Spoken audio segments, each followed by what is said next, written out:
Welcome to another video. Today we're going to talk about the almighty credit score. And if you're here, you probably want to know what it is and why does it matter to you. And we're going to cover all that in this video, so if you can go ahead and subscribe to my channel, and if you like what you see, go ahead and hit that like button. So first and foremost, let's talk about how your credit score is formed. When you first start your credit venture, you will most likely run into one of these companies, a lender or a creditor. And there are other types out there, but they may fall under one of these categories in some form or another. For instance, if you have like a school loan, an auto loan, mortgage, or credit cards. And what these lenders do is report your activities to a credit bureau, or they may even report to a bunch of different types of credit bureaus out there. But the biggest ones out there are Equifax, Experian, and TransUnion.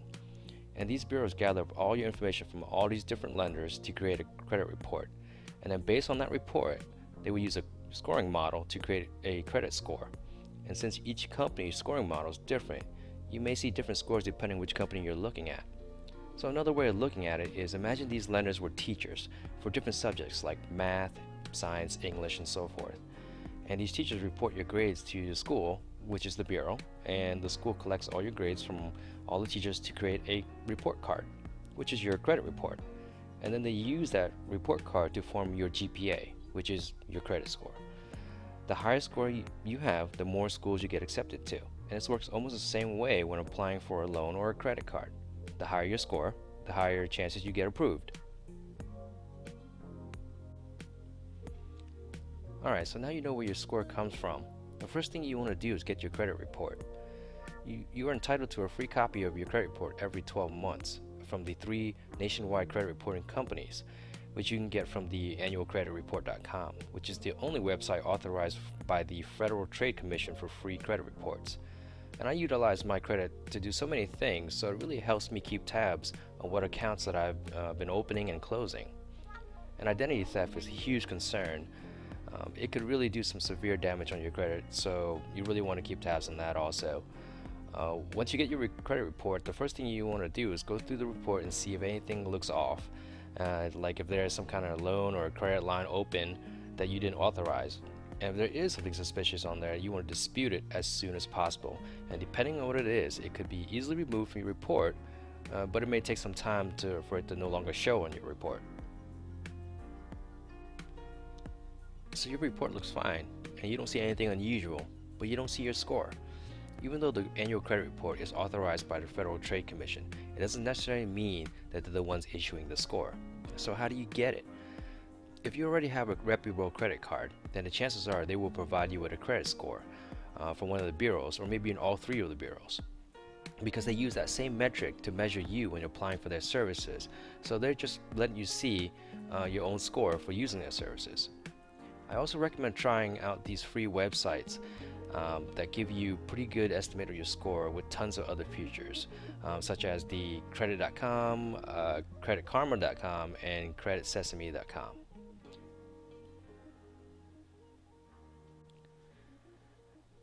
By now you're looking at your credit score, and you may be wondering why the score looks different depending on where you look. And that's because companies use different credit modeling types, and there's certainly a lot of different types out there that these companies use, but the main ones are your traditional score, which most companies don't use as much anymore since they're now moving over to the FICO score model as the norm, and there's also the Vantage score.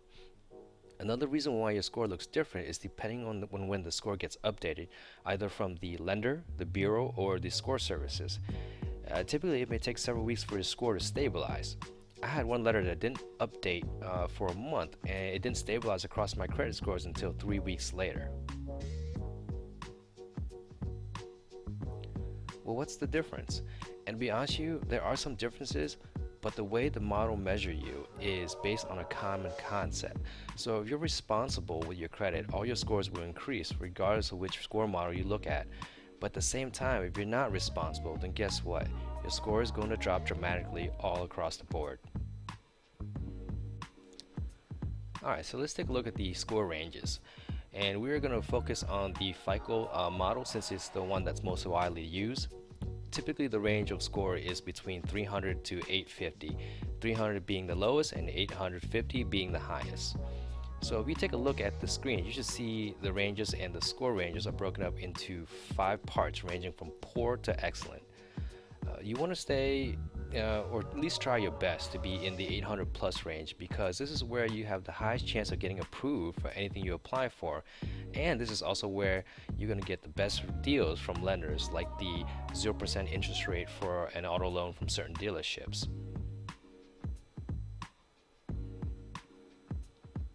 Now don't get me wrong, if you're under 800 doesn't mean you won't be able to get approved or find any good deals, but you'll just have a better chance if your score is as high as possible.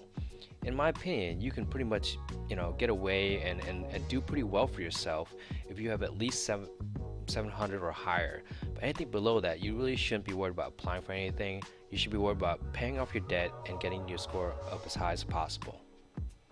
Okay, so depending which model you're looking at, your credit is going to be broken up into 4 to 6 parts. So we're going to use the model that's in between and do a 5-part chart.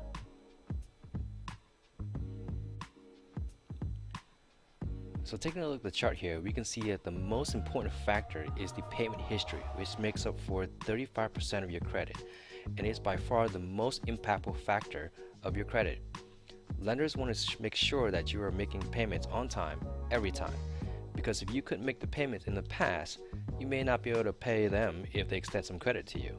And mistakes can happen, so most lenders will usually forgive a missed payment. Sometimes a late payment doesn't register on your report if it's only a few days late, and even though you might have to pay a penalty fee. But if it's a few weeks late and it gets reported on by the lender, then it's going to majorly affect your score. And the higher your score, the harder you fall. Just remember that. So say if your score is 800 and you're late payment for 30 days, your score could drop 100 points. And for someone like me who has gone through collections and deferred payments, getting to 800 almost took me a lifetime. So losing just 25 points is very painful, let alone losing 100 points. On the other hand, if your score is only 660, even with 2 late payments, your score may only drop 60 points, which would put you in the border of the poor category. And frankly, there's not much more points you could lose, so the points will decrease as your score decreases. The next factor is your credit utilization, which makes up for 30% of your credit and also has a high impact to your score. And all this really is just how much your credit that you are using versus the total credit available to you. Just because the lender gives you $10,000 credit limit, it doesn't mean you should use all of it and max it out. Ideally, you want to keep your debt at 0%, but you can get away with keeping less than 29% and still do pretty well for yourself. And that is if you don't mind paying the interest, but I don't recommend it. For example, if you have a $10,000 limit on one of your credit cards and you use $3,000 of it, which is 30% usage, then it puts you in the good category, which isn't bad.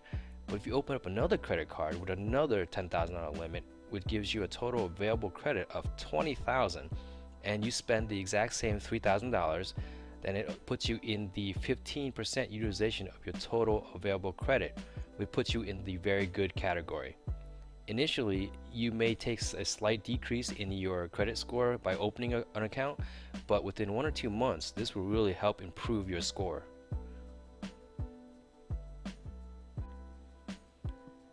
And moving on to the next factor, we have the credit age or the credit history, which makes up for 15% of your credit score and has immediate impact on your score.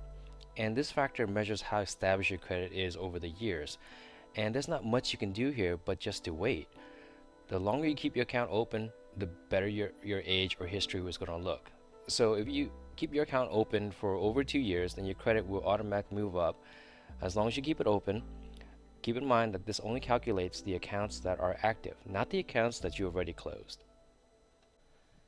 There's only 2 mistakes you can make that will affect this factor, and that is closing an account and opening new accounts. And let me explain. So let's say you have 3 credit cards that you already opened, say at different times, like say 10 years, 4 years, and 2 years ago. Your current average age or history is 5 years old, which puts you in the intermediate range. And if you decide to close your oldest account of 10 years, maybe it had an annual fee that you've been paying and you just don't want it anymore. Well, by doing that, your average score goes down to 3 years and your score drops 15 points. Keep in mind that your score could also drop from not only closing your oldest account, but the decrease of available credit from the card that you close. So be very careful on the card that you decide to close. This is one of the very few times that I will say that it might behoove you to keep the card open and pay the annual fee unless you are confident that your other credit factors can make up for the loss of points. So let's see what happens to your score when you open up a new account. Using the same example, your current average age is 5 years and you decide to open up a new credit card. Well, now since you open a new credit card, your average age goes down a level range and your score drops. This is typically not as bad as closing your oldest history, but if you do it in moderation, it can be managed to a point where it doesn't drastically affect your credit. It typically would take around 4 years for your credit to rebuild itself back up to the next level range. Well, what would happen if I close my most recent account? And that's a good question. This is one of those exceptions. If you close your earliest account, in this example, it would be the 2-year-old credit card. Your average credit age would actually increase from 5 years to 7 years, which puts you in the next level range. Alright, so looking at the account factor or account mix or total accounts, depending on which model you're looking at, it only accounts for 10% of your credit score, and the impact to your score is pretty low, but it's still important.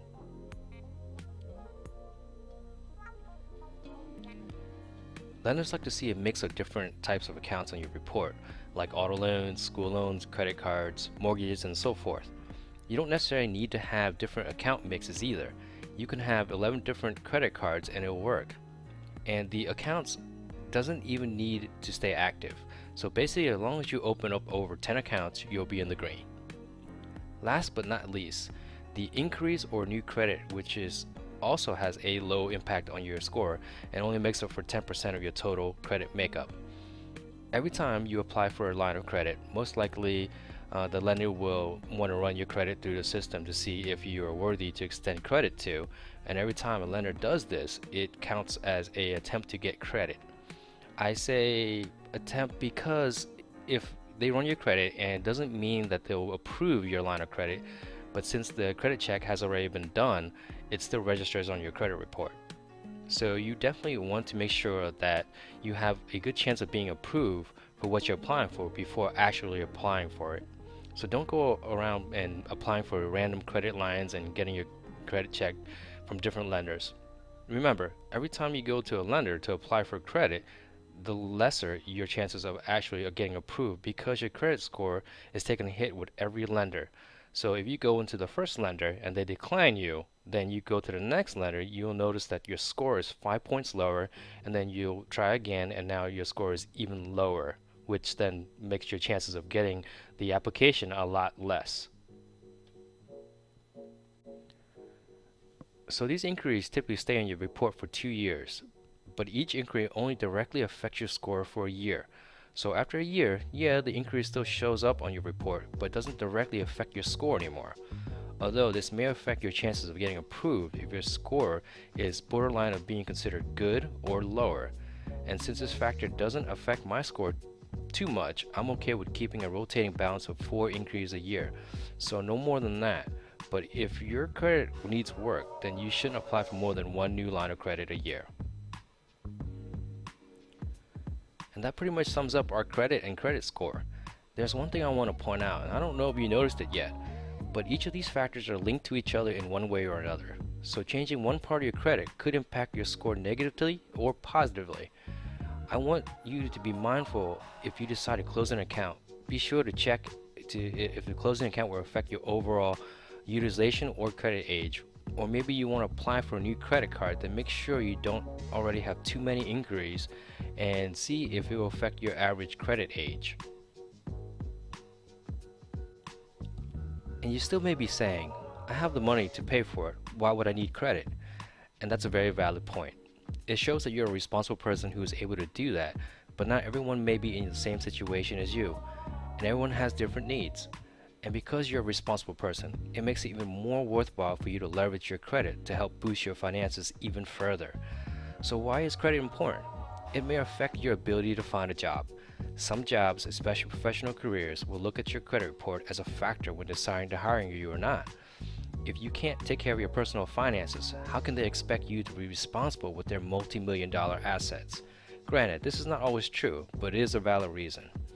And having a high credit rating may save you some money on your bills. Some utility and entertainment services may look at your credit report to determine how much you have to pay. For instance, if you have poor credit, they may require you to provide a down payment to activate your services, or you may only qualify for certain services.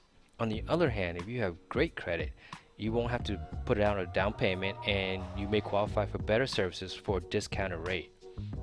It also improves your chances of getting approved for a credit line and lowers the interest rate that you get, all the while giving you a higher ceiling or credit limit. This is pretty important when it comes to credit cards, since some of these cards have a very strict criteria for approval, but they always have the high sign-up bonuses and rewards. And lastly, it helps with your ability to finance these things such as school loans, auto loans, and mortgages. Basically, it not only helps you qualify for the loan, but it also helps you finance any loan, and the higher your credit, the less of a burden your loan becomes. Meaning, if you have excellent credit, then you could potentially save hundreds of thousands of dollars on a mortgage because you qualify for a lower interest rate than average. Here's a few good tips for each credit factor. Payment history.